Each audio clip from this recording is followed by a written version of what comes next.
Susie Bauer formerly wrote and directed TV programmes for children at the BBC and Channel 4, for which she won a BAFTA Award. Her debut middle grade novel, School for Nobodies, was longlisted for the Bath Children's Novel Award in 2020.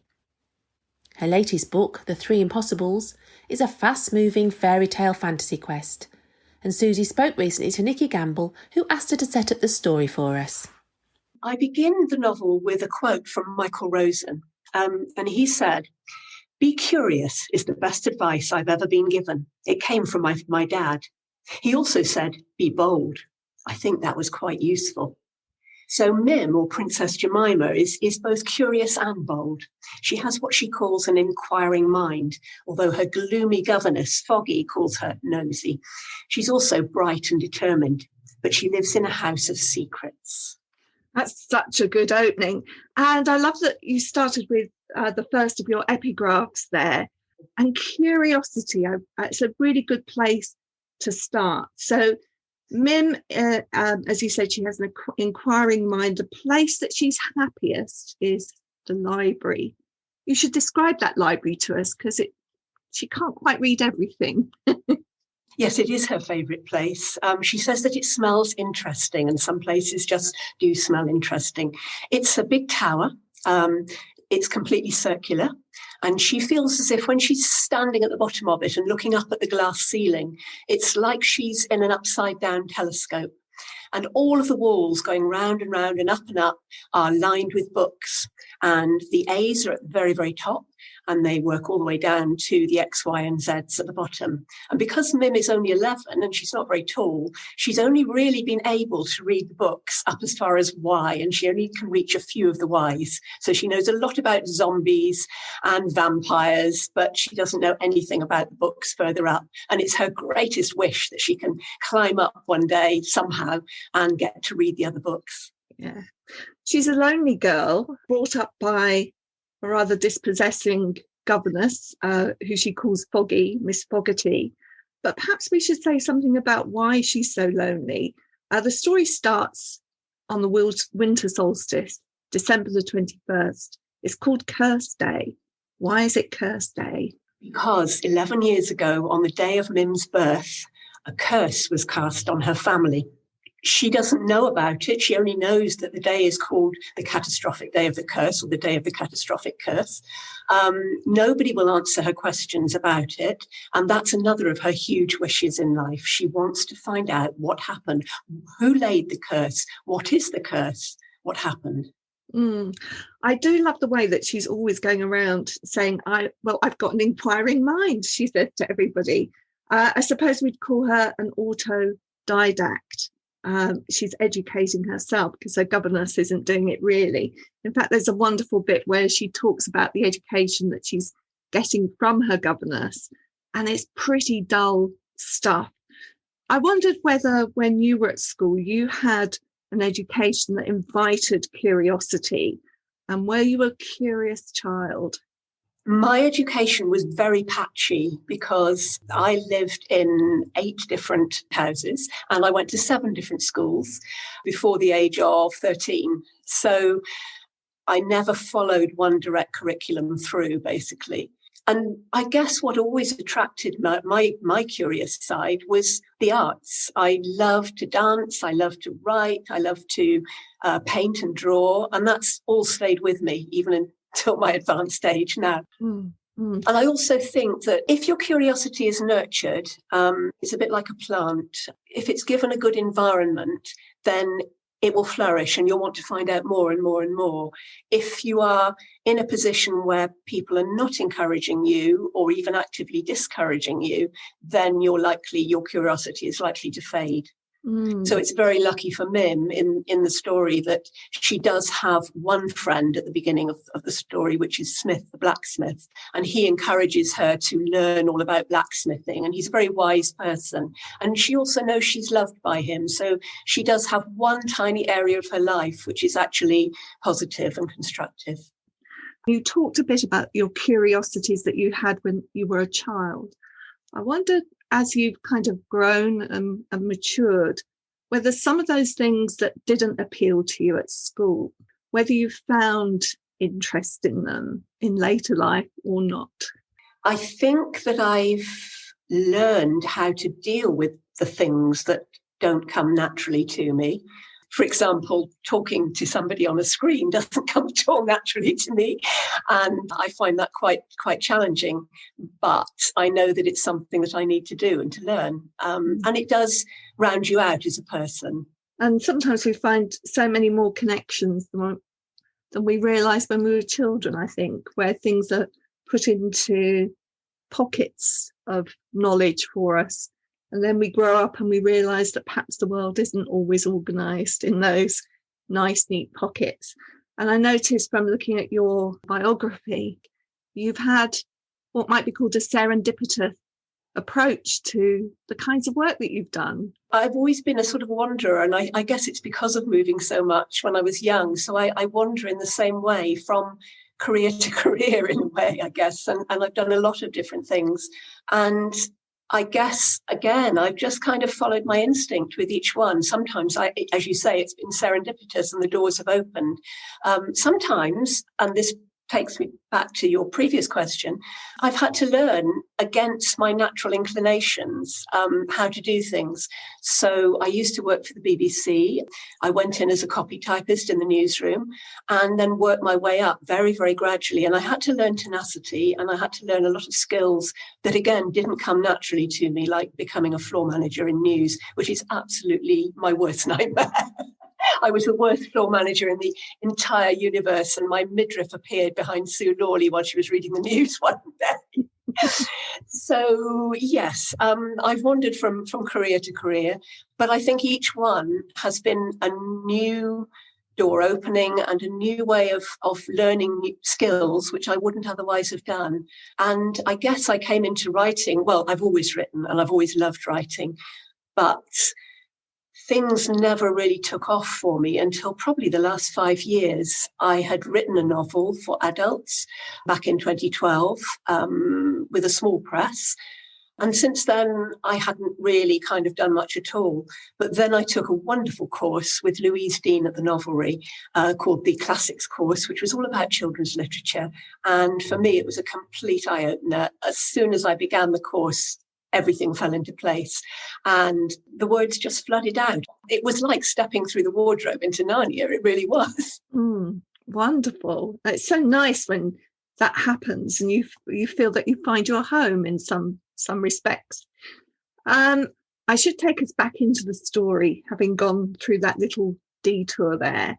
And I think before we get to the quest and what the three impossibles are of your title, we encounter the villain of the piece, because actually Mim's rather uninspiring education with Miss Fogarty isn't producing the results and turning her into the ideal princess. So the king, her father, has a plan. Yes, Mim's father wants her to be basically the perfect princess, everything that Mim naturally isn't. And because Foggy has, in his eyes, let Mim down, he decides to take on Madame Marionette, although he has some ulterior motive as well because he fancies her a lot. She's a very glamorous looking woman. She appears to be French, but in fact, it's a completely fake accent. And she is cruel. She is just downright cruel. She likes to have dead things around her, as she puts it. And basically, she is a very life-denying person. She's the counterpoint to Smith, really. He likes life. She likes death. She collects dead animals. All her clothes are made out of dead animals. And she's surrounded by the colour red. Everything is red. Her room is red. Her fingernails are red. And so you're left with this image of just this vibrant colour. Red is such an interesting symbolic colour. It means so many different things. When you were picturing her, what was red associated with for you? I guess, although I haven't thought about this particularly consciously, red came to me and it just felt right. But I think that for me, red is warning. Danger. It's also passion, which is kind of what's happening between her and the king, apparently. But mainly it's, keep away from this. You don't want to get too close to this thing because it could be very, very dangerous. I'd love to hear the piece of the story where you introduce Madame Marionette. Okay, so here it is. It's called The First Lesson. This is the chapter when Mim meets Madame Marionette, who is actually living down in the dungeons, which have all been painted red. I wake with a start to the sound of the bell tolling 9. It's Christmas Eve, and all I've got to look forward to is my first lesson with Madame Marionette. There are only moments to throw on my dress, shoes and crown and race along the corridor and down the stone steps to the dungeons. I knock. No answer. Maybe Madame's in her dressing room and hasn't heard me. I knock again, louder. Then I push open the door and walk into the red, half-dark room and freeze. Eyes stare at me from every corner. A monkey dressed in a red coat perches on a red chair clutching a banana. Underneath the chair, a snake coils, its jaws open, ready to strike. A tiger crouches by the fireplace, its yellow eyes fixed on me. A grizzly bear rears up on hind legs. Something growls deep and harsh. In slow motion, I back towards the door. Arrête! Madame Marionette steps out of the shadows. She wears a cape made of rusty red feathers and pointy red shoes. A fox's head hangs around her neck, its dull brush tail falling over her shoulder. Her brooch seems to be made of coiled human hair. She smiles her cruel smile and waves her long, sharp fingernails at the animals. My little connection, she says. Look, if you wish. And then I see that all the animals are dead, stuffed. I walk among them, my knees trembling. A puma crouches like a black shadow. A tarantula spider with thick, hairy legs sits on a table. Rows of dead butterflies, their bright wings stiff and dusty, are pinned in lines on the red walls. On the mantelpiece sits a row of birds' eggs, each with a tiny hole. Someone has sucked out the baby birds before they can be hatched. Stuffed nightingales are mounted on twigs, their beaks open, only they will never sing again. My little pets, says Madame Marionette. I feel sick. Pets? But they aren't alive. I like to have dead things about me.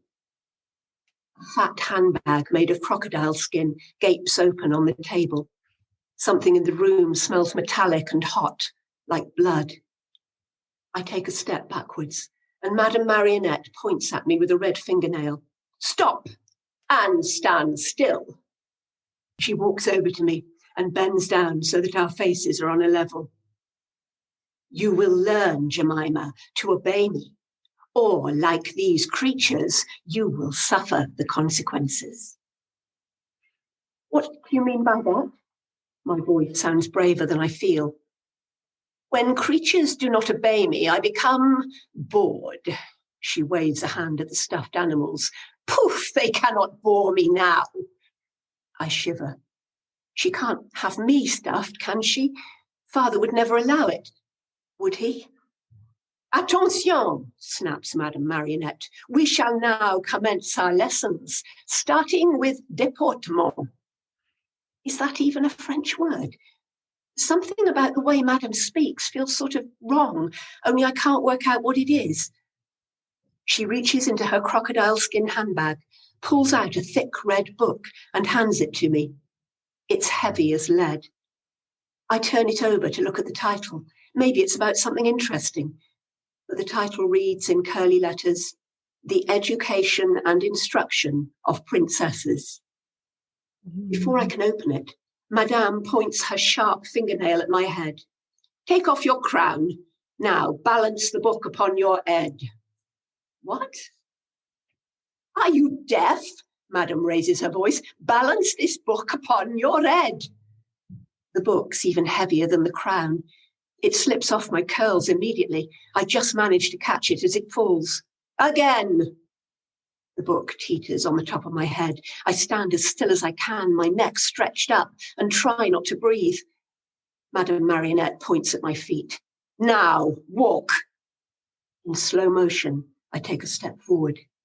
This is impossible. The book seesaws. Straighten the back, chin up, shoulders down, snaps Madame Marionette. A princess does not slouch. She walks with her head held high. I stop and glare at her. The book slides off my head. You can't order me about. Madame's eyes narrow. Watch me, little girl. She's a villainess in the vein of the White Witch from Narnia and the Queen from Snow White. There's no redemption for her whatsoever. None. And I have to say, the king was the one that annoyed me the most. For goodness sake, you stupid man. Anyway, while we're talking about fairy tales and mythology, there are two mythic creatures that are part of this story as well. One set is the Mer people. And of course, they have a very long provenance, both in fairy story and in mythology as well. Tell us a little bit about your Mer people and whether you were drawing on any of those older stories. Well, my Mers are probably nothing like the Mer people in most fairy stories. Traditional mermaids and mermen do act as sirens, and they do sing sailors to their deaths. So there is a very nasty side to them potentially. But I think a lot of contemporary mermaid stories tend to make mermaids very kind of cute creatures. And these certainly are not cute. They aren't male or female. They are beings which live in the ocean. They are greedy. They are attracted to precious things. Mim has a brooch which Smith gave her, and they try to steal it from her. They don't have hearts. They literally don't have hearts in their bodies. So they act completely heartlessly and kind of mindlessly as well. They simply want to get what they want. And there's a real sense of threat from them. There are a number of instances where Mim comes across them. There's one which I won't say exactly what's happening in the story, but where she has to cross the sea on a rocky path, and they're just waiting there with these moon-like white faces and sharp teeth under the water, waiting to grab her ankles. And a lighthouse beam is shining across this path, and she feels that she's safe while the light is shining, because they do not like the light. But there's this real sense of jeopardy that light could at any moment be extinguished, and what will happen then? Absolutely, yes. The Mer people, I guess in a symbolic way, they are so dark and so dreadful that light is their only true enemy. And the alchemist who she meets later in the story, Trismegistus McWhisker, is up in the lighthouse. He is very kindly shining the light onto the water for her. However, things go rather wrong after that. The other group, I didn't know whether this was purely out of your imagination or whether it did relate to other mythical creatures. You call them the Wings, and they're like part human, part black bird of some kind. So tell us a little bit about them. Okay, so the Wings are a tribe of bird-like creatures. They live at the very top of a great big jagged, lonely mountain called Black Mountain. And they are a very proud and haughty race. They don't want to have anything to do with humans if they can help it.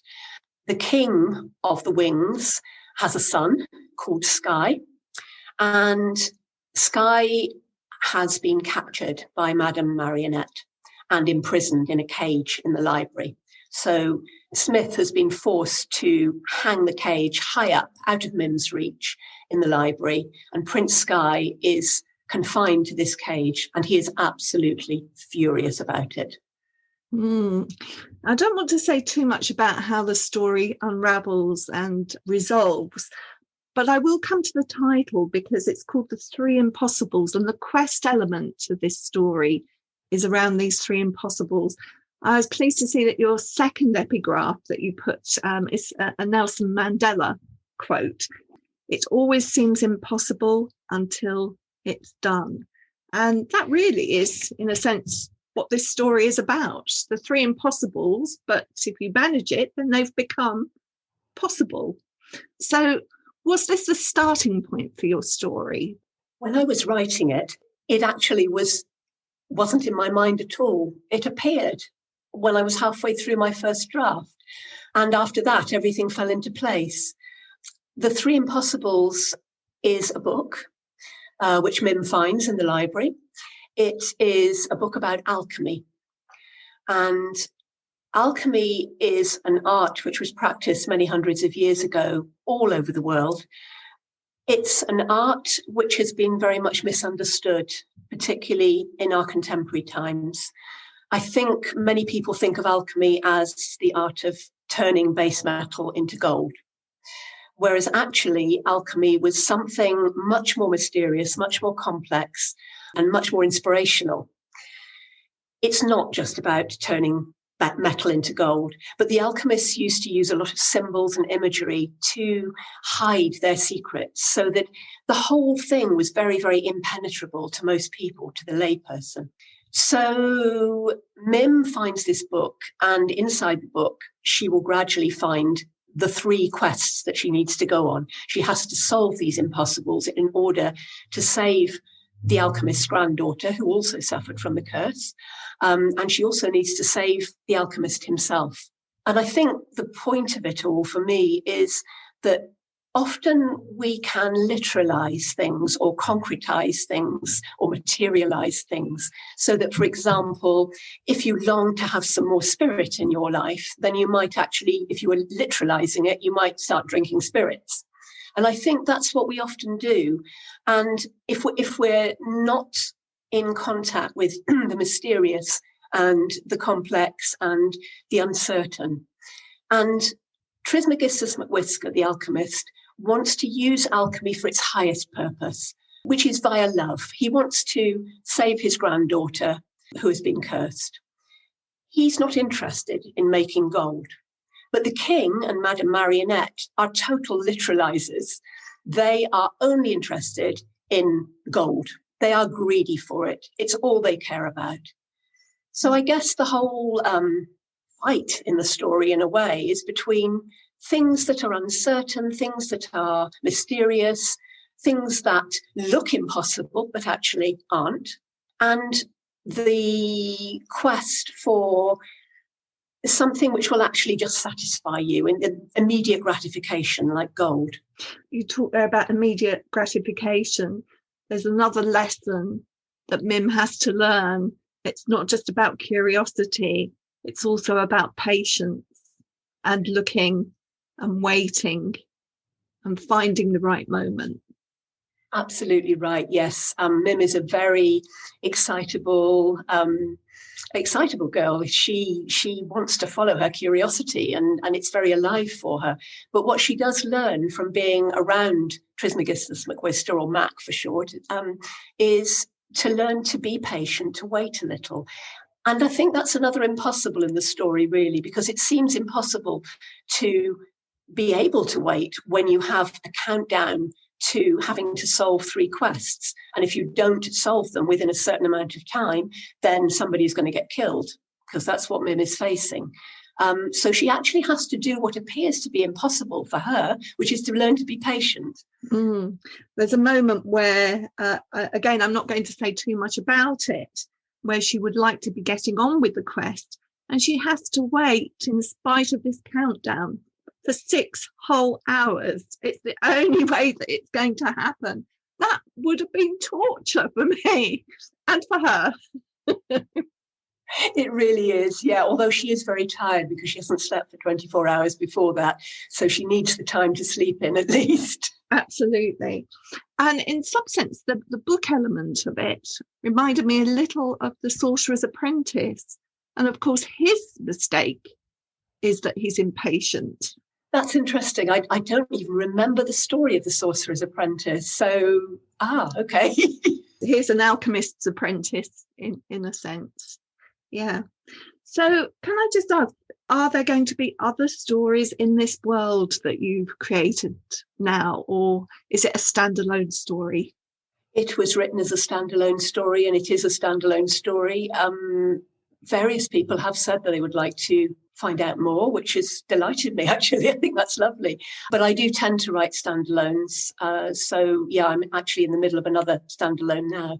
Are you able to tell us anything about that, or is it completely under wraps? No, I can say a bit because I'm almost at the end of the first draft now. It's while you're actually writing it that you mustn't talk it away. It's a contemporary story this time, like School for Nobodies, my last one. And it's got ecological overtones. But once again, I'm using plastic in this particular case as an image for homogeneity. So my heroine wants to be just the same as everybody else at the beginning of the story.